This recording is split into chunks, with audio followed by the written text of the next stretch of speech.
We do have one news item, I guess you would say, and that is that late yesterday afternoon I got a call from John Fegg, our Director of Compliance, and Broderick Green has been granted immediate eligibility, which I'm excited about. I know he's fired up about, and the timing couldn't be better as far as knowing before we get started. So that would be the one worthy news item that I don't think anyone knows about yet. So with that, I'd just like to open it up for questions, really.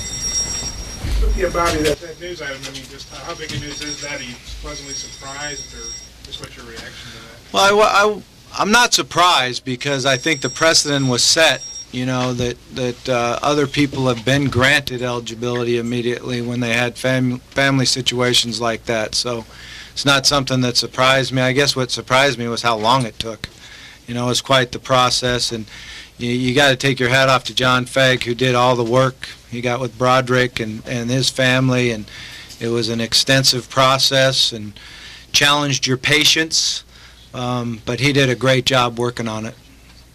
Coach, when you do this process, is a situation you turn your stuff in and sit back and wait, or they keep calling and asking questions, and you send in more information? How does that work? Yeah, I think it worked out where you send in the initial information, and they wanted more, so you answer more questions, send that in. They do send something to USC to see what their stance is on it, and then they had a 10-day period that they had to use to reply to it.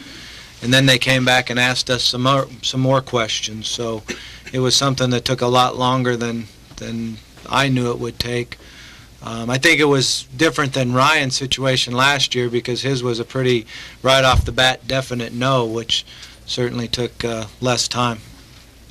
How does this change the dynamic of your things right now? Broderick as far as Well, he gets to get in there now and compete for playing time and compete to get on the field. You know, he came in after spring ball, and like I do with everyone, we meet one-on-one, and he wasn't very happy with his spring ball, and you know, really wanted to talk to me about that, and I basically said, hey, you just need to relax a little bit. I didn't give you as many reps in spring ball as I would have if I knew you were eligible and ready to go. I think we saw what you can do, and that's the important thing, is to see what a player can do. I certainly feel like he'll help us in a power running game. He did really show a lot of power on short yardage and goal line running, and I do think he can play, you know, full time too. He's a very good pass protector. He can catch the ball out of the backfield, and I'm really looking forward to learning more about him. Like I said, when we made a decision going into spring that we would limit his reps, particularly in scrimmages and live contact, until we found out whether he'd be eligible or not. For everything you've heard, he's been doing a very good job in the summer. It looks like he's ready to get in the fold. Broderick? And gain any weight. Oh, yeah, he's done a great job in the summer. One of the things we talked about in our meeting was trying to get him down to 235 because he felt like he was much faster in high school than he was at USC. We've reduced his body fat by quite a bit, by a significant amount. He's gotten much stronger. And he's gained 3 pounds. So we didn't lose any weight, but he feels much stronger and quicker. What is his weight right now? 248. It's a big back. I like those big backs. Paul, what's your take on what Broderick can possibly do for the offense?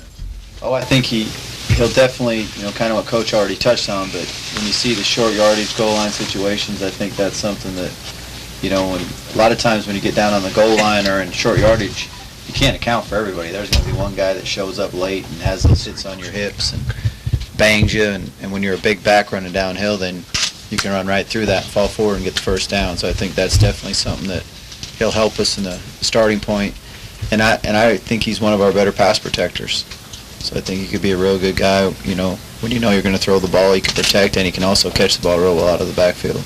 Absolutely thrilled, you know, particularly for Broderick because, you know, he's been very patient and done everything we ask academically and on the field, and so just really happy for Broderick Green. How does this maybe change up I mean, I know you're saying, hey, the cream rises, you know, but does this change up you know, what you can do with the running backs or the rotation with them, or? I think it just adds another leg to the competition because they're all going to be playing, competing for playing time. And, we obviously don't want Michael Smith to have to bury the whole burden like he did a year ago. And between Broderick and DeAnthony and Dennis and Niall and Ronnie and Mitchell Bailey and Adrian Moore, I mean, the competition should be really, really good. Are you surprised by the news in the sense that, people always petition the NCAA, but the NCAA doesn't always see their argument? Are you surprised that he was cleared? I am not, because there was precedent. And so, someone that had basically a story very, very similar to him, in fact, from the same high school he went to, got it several years ago. And so I'm not surprised. I just wish it would have happened earlier, but we're thrilled. Who was that? Who was the guy that... Stoltz. Oh, okay. Yeah. Who went to Tulsa? He went to he was at LSU. Stoltz. Oh, that's Stoltz. Yeah, okay, all right. Was at LSU and came to Arkansas. Okay, appreciate it. Thanks. You bet. Thank you. Are there too many running backs? No, there's never too many. About the time we thought we had too many in the spring, you get them injured, and obviously that's a high-impact position. And so I don't know that you ever have too many offensive linemen or too many running backs or too many quarterbacks, but we're thrilled for Broderick. How exciting is it for you being a running back coach to have a guy who can pound it on 4th and short, 3rd and short that completely changes a game? We're, obviously that was something that we didn't do very well a year ago, and something we've got to improve this year, and that bigger body will really help things.